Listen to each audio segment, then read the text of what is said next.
बौद्ध का तुलनात्मक दृष्टि से अध्ययन हम करना चाहते हैं। बौद्ध धर्म के संस्थापक महात्मा बुद्ध हैं, जबकि जैन धर्म के संस्थापक महावीर स्वामी हैं। महात्मा बुद्ध का जन्म 563 ईसा पूर्व कपिलवस्तु के निकट लुम्बिनी नामक गांव में शाक्य कुल में हुआ था, जबकि महावीर स्वामी का जन्म 540 ईसा पूर्व में वैशाली के निकट कुंड ग्राम में हुआ था और ज्ञात्रिक कुल में हुआ था। महात्मा बुद्ध के बचपन का नाम सिद्धार्थ, जबकि महावीर स्वामी के बचपन का नाम वर्धमान था। इनके पिता का नाम महात्मा बुद्ध के पिता का नाम शुद्धोधन था, जो कपिलवस्तु के राजा और गणतांत्रिक शाक्यों के प्रधान थे, जबकि जैन धर्म के महावीर स्वामी के पिता का नाम सिद्धार्थ, जो ज्ञात्रिक क्षत्रियों के संघ के प्रधान राजा थे।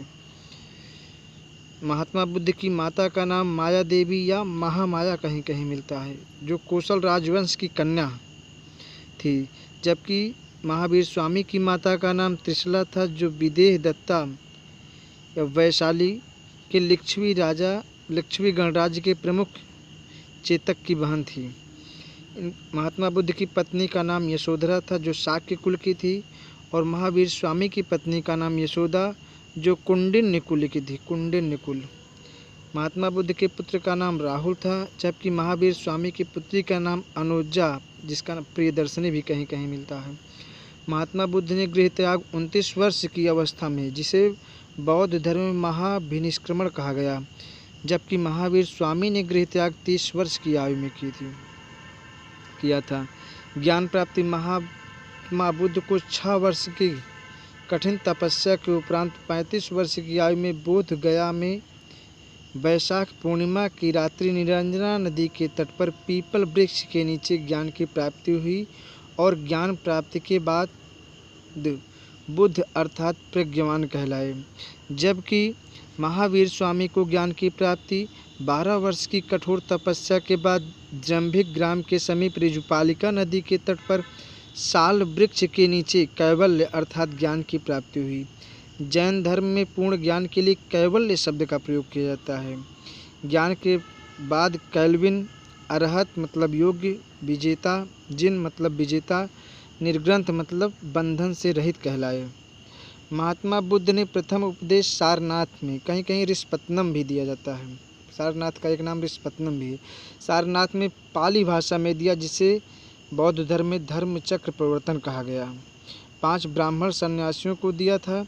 गौतम बुद्ध को एशिया का ज्योतिपुंज या लाइट ऑफ एशिया कहा जाता है, जबकि प्रथम उपदेश महावीर स्वामी ने अर्धमागधी या प्राकृत भाषा में दिया था।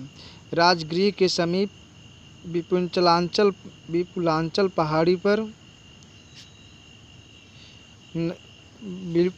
पहाड़ी पर और वराकर नदी के किनारे दिया। बिंबसार, चेलना एवं आजाद शत्रु को दिया, जिसे जैन धर्म में वीरशासन उदय कहा गया। मृत्यु महावीर स्वामी की मृत्यु 80 वर्ष की आयु में कुशीनगर, उत्तर प्रदेश के देवरिया जिले के कसिया गांव में महापरिनिर्वाण प्राप्त हुआ 483 ईसा पूर्व में, जबकि महावीर स्वामी की मृत्यु 468 ईसा पूर्व राजगृह के समीप पावापुरी में हुई। बौद्ध धर्म से संबंधित अन्य महत्वपूर्ण तथ्य। बुद्ध के जीवन संबंधित महत्वपूर्ण धर्म के प्रतीक: जन्म कमल, गृह त्याग घोड़ा, ज्ञान पीपल या बोध वृक्ष, निर्माण पदचिन्ह। अष्टांगिक मार्ग में सम्यक दृष्टि, सम्यक संकल्प, सम्यक वाक, सम्यक कर्मांत, सम्यक कार्यान्त, सम्यक आजीवक, सम्यक व्यायाम, सम्यक स्मृति और सम्यक समाधि है। पंच महाव्रत में पराये धन का लोभ नहीं करना, हिंसा नहीं करना, नशे का सेवन न करना, झूठ नहीं बोलना और दुराचार से दूर रहना। बौद्ध धर्म के 3 प्रमुख अंग बुद्ध, संघ और धम्म हैं। बौद्ध धर्म के त्रिरत्न कहलाए। चैत्य किसे कहते हैं? बौद्ध धर्म में सौदाह के पश्चात बचे हुए अवशेषों को भूमि में गाड़कर उनके ऊपर जो समाधियां बनाई गई, उन्हें को प्रारंभ में चैत्य या स्तूप कहा गया। इसमें महापुरुषों के अवशेष सुरक्षित थे, अतः चैत्य उपासना के केंद्र बन गए। इनके समीप भिक्षुओं के रहने के लिए जो आवास बनाए गए उन्हें विहार कहा गया। बुद्ध ने सर्वाधिक उपदेश श्रावस्ती में दिए। कौशल देश की राजधानी श्रावस्ती में दिए। कौशल नरेश प्रसेनजीत ने सपरिवार बुद्ध की शिष्यता ग्रहण की थी। पुब्बा राम नामक विहार भी बौद्धियों के लिए बनवाया था। मौर्य सम्राट अशोक बौद्ध धर्म का अनुयायी था। अब चार प्रमुख बौद्ध संगीतियों के बारे में एक ट्रिक बनाया गया है। ट्रिक है, प्रथम बौद्ध संगीत के लिए है 83 में आराम। दोस्तों 83 में 483 ईसा पूर्व, 400 याद करना, 483 ईसा पूर्व में आ से 483 में आराम से आजाद शत्रु जो हर्यक वंश का शासक था, इसके शासनकाल में हुई थी। से राजगृह के सप्तपर्णी गुफा में। माँ से महाकश्यप की अध्यक्षता में हुई थी। नोट फैक्ट क्या है इसमें महत्वपूर्ण, विनय पिटक एवं सुत पिटक को संकलित किया गया था प्रथम बौद्ध संगीतिक में। द्वितीय बौद्ध संगीतिक की चर्चा करते हैं तो 383 ईसा पूर्व में 83 काला वैश्य अर्थात 383 ईसा पूर्व। काला से कालाशोक जो शिशुनाग वंश का शासक था, कालाशोक के शासनकाल में।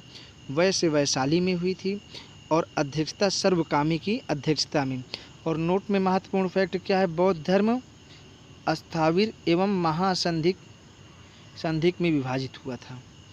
तृतीय बौद्ध संगीत की चर्चा करें तो 47 आप मोगली अर्थात 247 ईसा पूर्व। आ से अशोक जो मौर्य वंश का शासक था, अशोक के शासनकाल में। पा से पाटलिपुत्र पटना में। मोगली से मोगलीपुत्र तिस की अध्यक्षता में हुई थी। और तीसरी बौद्ध संगीतिक में तीसरा पिटक अर्थात अभिधम्म पिटक को जोड़ा गया। चतुर्थ बौद्ध संगीतिक की चर्चा करें तो एक ककु बस अश्व हैं। एक से प्रथम शताब्दी ईस्वी की प्रथम शताब्दी में। का से कनिष्क के शासनकाल में। कुश से कुंडलवन कश्मीर में। वा से वसुमित्र शुंग की अध्यक्षता में। अश्व से अश्वघोष, वसुमित्र शुंग अध्यक्ष थे जबकि अश्वघोष उपाध्यक्ष थे। और महत्वपूर्ण तथ्य में बौद्ध धर्म हीनयान एवं महायान में विभाजित हुआ। धन्यवाद दोस्तों।